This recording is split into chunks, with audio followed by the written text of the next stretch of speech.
Channel पे आपका स्वागत है। हमने कल की वीडियो में पहले 5 को कवर किया था जिसमें हम टीचिंग मेथड कर रहे थे। अभी हम नेक्स्ट देखेंगे। नेक्स्ट 6 से स्टार्ट करते हुए आज पूरे ही ये 16 के 16 कंप्लीट कर देंगे। ये बहुत ही इंपॉर्टेंट है, हर एक एग्जाम में आता है। सबसे पहले बात की जाए प्रोजेक्ट मेथड। प्रोजेक्ट मेथड होता क्या है, पहले तो ये देख लीजिए, जिसमें एक्टिविटी हो।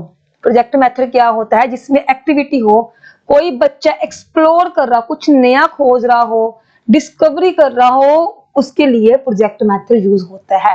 खास करके प्रोजेक्ट मेथड ईवीएस की क्लासेस में यूज किया जाता है। अगर पूछा जाएगा कि मोस्टली प्रोजेक्ट मेथड कहाँ यूज होगा, आपने याद रखना है mostly project method use in EVS class. इसका ज्यादा से ज्यादा यूज ईवीएस की क्लास में किया जाता है। अगर बात की जाए प्रोजेक्ट मेथड के फादर की, कि प्रोजेक्ट मेथड का फादर कौन था, आप सबने याद रखना है किलपैट्रिक। किलपैट्रिक को प्रोजेक्ट मेथड का फादर माना जाता है। अगर पूछा जाएगा प्रोजेक्ट मेथड का कॉन्सेप्ट किसने दिया, ध्यान रखना फादर और कॉन्सेप्ट में फर्क है। अगर सिंपली पूछा जाएगा प्रोजेक्ट मेथड का कॉन्सेप्ट किसने दिया है, आपने याद रखना जॉन ड्यूवी। ठीक है, दोनों में चेंज आएगा। अगर कॉन्सेप्ट मेथड का फादर पूछा जाएगा तो आपका आंसर होगा किलपैट्रिक। अगर प्रोजेक्ट मेथड का कॉन्सेप्ट कॉन्सेप्ट पूछा जाएगा, आपका सीधा सा जवाब होगा जॉन ड्यूवी। इस बात का आपको ध्यान रखना। ठीक है, ये था आपका project method. Project method almost use कहां किया जाता है, ईवीएस की क्लास में। नेक्स्ट मूव करेंगे डिस्कशन मेथड। आपको पता है डिस्कशन मेथड क्या होता है? जब प्रॉपर एक इंटरेक्शन, आपने बस ये याद रखना है, डिस्कशन मेथड इंटरेक्शन के लिए यूज किया जाता है। पेपर में आ सकता है which method use for interaction, आपने याद रखना है डिस्कशन मेथड। और डिस्कशन मेथड का कोई भी फादर नहीं है। ठीक है, जो छोटी क्लासों में, बड़ी क्लासों में, सब में यूज किया जाता है और इसका कोई भी फादर नहीं है। किसी भी तरह से इसको घुमा के पूछा जा सकता है। नेक्स्ट है डेमो मेथड। बेस्ट मेथड है। अगर पूछा जाए सभी मेथड में से बेस्ट मेथड कौन सा है, आपने याद रखना डेमो मेथड। बेस्ट मेथड कह लो, इंपॉर्टेंट मेथड कह लो, इन सब का आपका क्या आएगा, डेमो मेथड। और आपने याद रखना है ये एक टीचर सेंटर्ड मेथड है। ठीक है, क्योंकि इसमें सबसे ज्यादा एक्टिव कौन होगी, टीचर होगी। पूछा जाएगा डेमो मेथड में सबसे ज्यादा एक्टिव कौन है, आपने याद रखना टीचर, क्योंकि टीचर ही डेमो देगी। बच्चा एक पैसिव का रोल अदा करेगा जिसको देख के वो कुछ ना कुछ सीखेगा। ठीक है बच्चे, ये था आपका डेमो। नेक्स्ट करेंगे move field trip. Field trip ज्यादा यूज किया कहां पे किया जाता है, जैसे 1 और 5th क्लास में भी यूज किया जाता है, बट इसका सबसे ज्यादा यूज अपर क्लासेस में, मतलब कि बिग क्लासेस में किया जाता है, जहां पर एसएसटी आ जाती है। ठीक है, जहां पर सोशल साइंस वगैरह आ जाती है, उसमें फील्ड ट्रिप का ज्यादा यूज किया जाता है। और फील्ड ट्रिप का भी कोई भी फादर नहीं है। ठीक है, नेक्स्ट मूव करें discovery method. Most important method है डिस्कवरी मेथड। दिया किसने था, आर्मस्ट्रांग ने। काफी बार देखने को मिल चुका है this method given by Armstrong. ठीक है, और आपने याद रखना, कुछ बच्चे कंफ्यूज होंगे डिस्कवरी लर्निंग। अगर डिस्कवरी मेथड पूछा जाए आर्मस्ट्रांग आएगा। अगर डिस्कवरी लर्निंग, कौन सा वर्ड साथ में जुड़ गया, लर्निंग। अगर लर्निंग पूछा जाए आपका क्या आएगा, ब्रूनर। आपको पता है ब्रूनर ने एक स्पाइरल फॉर्म दी थी कि बच्चा पहले इजी सीखता है, फिर धीरे धीरे डिफिकल्टी की ओर मूव करता है। ठीक है, ध्यान रखना।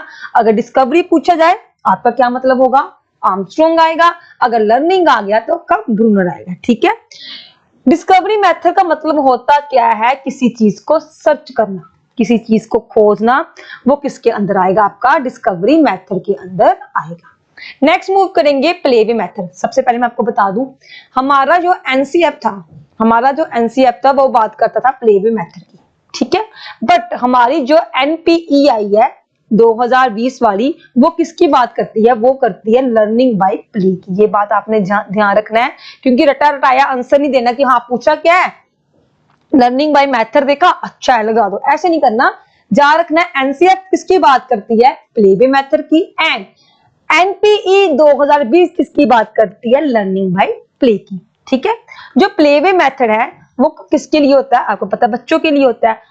अभी देखो बच्चे, इसमें कंफ्यूजिंग दो चीजों से बनेगी। सिंपली फादर पूछा जाए, आपका आंसर होना चाहिए कॉल्डवेल कुक। ठीक है, अगर सिंपली क्या पूछा जाए, फादर कॉल्डवेल कुक। अगर सिंपली पूछा जाए concept, who given concept of this, आपने जा रखना फ्रॉबल। ये दोनों चीजों का आपको ध्यान रखना पड़ेगा। ठीक है, फ्रॉबल कौन था? फ्रॉबल के बारे में थोड़ा सा देखा जाए, फ्रॉबल वो था जिसने किंडरगार्टन की बात की थी। ठीक है, फ्रॉबल कौन था? फ्रॉबल किसका फादर था?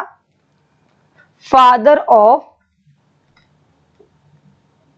किंडरगार्टन। बच्चे गार्डन बोलते हैं, गार्डन नहीं होता, गार्टन होता। ठीक है, ध्यान रखना इस बात का भी, GARTEN। ठीक है, फ्रॉबल अगर सिंपल फादर पूछा जाए प्ले वे का, ज्यादा आपका आंसर आएगा कार्डवेक कुक। Concept, who given concept? Froebel. Froebel कौन था? Father of kindergarten. किंडरगार्टन मतलब क्या होता है? जो नर्सरी, LKG, UKG क्लासेस होती है, प्री स्कूल, जिसको हम सिंपली भाषा में प्री स्कूल बोल सकते हैं। ठीक है बच्चे, इस बात का आपको ध्यान रखना है। नेक्स्ट मूव करेंगे मोंटेंसरी मेथड। पहले देखो जो मोंटेंसरी मेथड है वो किसी के नाम से पढ़ा है। ठीक है, इसका पूरा नाम क्या है इस लेडी का? मारिया मोंटेंसरी। ठीक है, इसका पूरा नाम क्या है? मारिया मोंटेंसरी। ठीक है, ये कहां की रहने वाली थी? ये इटली की एक नर्स थी। ये इटली में रहने वाली थी, जो कि एक नर्स का काम करती थी। सबसे इंपॉर्टेंट ये बनता है, इसने किस पे काम किया? इसने काम किया सेंस बेस्ड मेथड पे। किस पे काम किया? सेंस बेस्ड मेथड पे। कि हाँ, बच्चा कैसे सीखता है? अपनी 5 सेंसेस के थ्रू सीखता है। पेपर में पूछा जाएगा सेंस बेस्ड मेथड किसका है? मोंटेंसरी मेथड को। आपने बहुत कुछ देखा होगा, बट ये कुछ न्यू है जो मैं आपको ऐड ऑन करवा रही हूँ। नेक्स्ट मूव करेंगे रोल प्ले एंड ड्रामाइजेशन मेथड। बच्चे देखो, अगर पूछा जाए रोल प्ले मेथड कौन सी क्लासेस के लिए होता है, आप जा रखोगे स्मॉल क्लासेस के लिए। अगर पूछा जाए ड्रामा मेथड किसके लिए होता है, वो होता है बिग क्लासेस के लिए, बस। ठीक है, और दिया किसने किसने था? दोनों को गिवन बाय, आप जा रखोगे गिवन बाय मिलर। ठीक है, दोनों मेथड किसके द्वारा दिए गए थे? एक सेकंड, दोनों मेथड किसके द्वारा दिए गए थे? मिलर द्वारा। ठीक है, बस आप जा रखोगे स्मॉल क्लासेस के लिए role play and big classes के लिए ड्रामा मेथड। ठीक है, इस बात का आपको ध्यान रखना पड़ेगा। 14 पे मूव करेंगे ब्रेनस्टॉर्मिंग मेथड। कल की वीडियो में आपको मैंने ऑलरेडी बताया था ब्रेनस्टॉर्मिंग क्या होता है। जब आप किसी चीज की डिस्कवरी करते हो, आप इस चीज को लिख लो, it is also part of, किसका पार्ट है? डिस्कवरी मेथड का। ब्रेनस्टॉर्मिंग किसका पार्ट है? डिस्कवरी मेथड का। और दिया किसने था? ऑसबॉर्न ने, OSBORN, गिवन बाय ऑसबॉर्न। ठीक है, ऑसबॉर्न ने 1953 में इसको अप्लाई किया था। It is also part of discovery, क्योंकि ब्रेनस्टॉर्मिंग में भी हम क्या करते हैं? डिस्कवरी करते हैं, इसलिए मेथड डिस्कवरी। नेक्स्ट मूव करेंगे डाल्टन मेथड। ये डाल्टन मेथड एक सिटी का नाम है, जिससे इसका नाम पड़ा मेथड का। ठीक है, ये एक सिटी का नाम है। ठीक है, इसमें क्या बताया गया कि कोई भी टाइम टेबल नहीं होगा, बच्चों को कोई टाइम टेबल नहीं दिया जाएगा।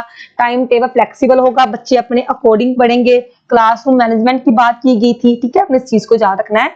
ये मेथड क्या बताता है कि कोई भी टाइम टेबल नहीं होगा, फ्लेक्सिबल सब चलेगा और बच्चे अपने अकॉर्डिंग ही सब कुछ करेंगे। इंपॉर्टेंट आगे आगे इंडक्टिव एंड डिडक्टिव मेथड। ठीक है, अगर मैं इंडक्टिव की बात करूं, पहले इंडक्टिव का आपको सबको पता है क्या होता है, एग्जाम्पल टू रूल। मैंने ऑलरेडी इसकी ट्रिक भी आपको करा दी हुई है। अगर इसके फादर के बारे में पूछा जाए, इसका फादर कौन है इंडक्टिव का? आपको याद रखना है फ्रांसिस बैकन। ठीक है, फ्रांसिस बैकन इंडक्टिव मेथड के फादर है।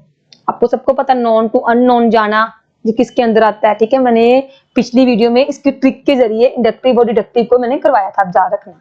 अगर मैं सिंपली अगर दूसरी बात करूं डिडक्टिव मेथड की, डिडक्टिव मेथड का आपको पता है कौन सी ट्रिक थी? रेड। ठीक है, रूल टू एग्जाम्पल, R से rule, E to example, D से deductive. Rule to example move करना है किसके जरिए? डिडक्टिव के जरिए। इसका फादर पूछा जाए, अगर इसका फादर पूछा जाए, आपने याद रखना अरिस्तु। ठीक है, इसके फादर का नाम अरिस्तु है। नॉन टू अननोन जाएगा। ठीक है, बस इसका फादर वगैरह जरा पूछा जाता है। अगर पूछा जाएगा चाइल्ड सेंटर मेथड कौन सा होगा, इसमें से ये वाला इंडक्टिव आपका चाइल्ड सेंटर मेथड के अंदर आएगा, क्योंकि ये बच्चों को पहले एग्जांपल देता है फिर रूल देता है। ठीक है, ये छोटी क्लासेस के लिए ज्यादातर यूज होता है, स्मॉल क्लासेस होती हैं उसके लिए यूज होता है, और ये वाला बिग क्लासेस के लिए यूज होता है। आज की वीडियो को यहीं खत्म करेंगे। हमने अपना फर्स्ट चैप्टर को खत्म कर लिया है, जिसमें हमने 16 मोस्ट इंपोर्टेंट वो टीचिंग मेथड किए हैं। अगर वीडियो अच्छी लगी हो, वीडियो को लाइक और सब्सक्राइब करते जाइए। Thank you so much.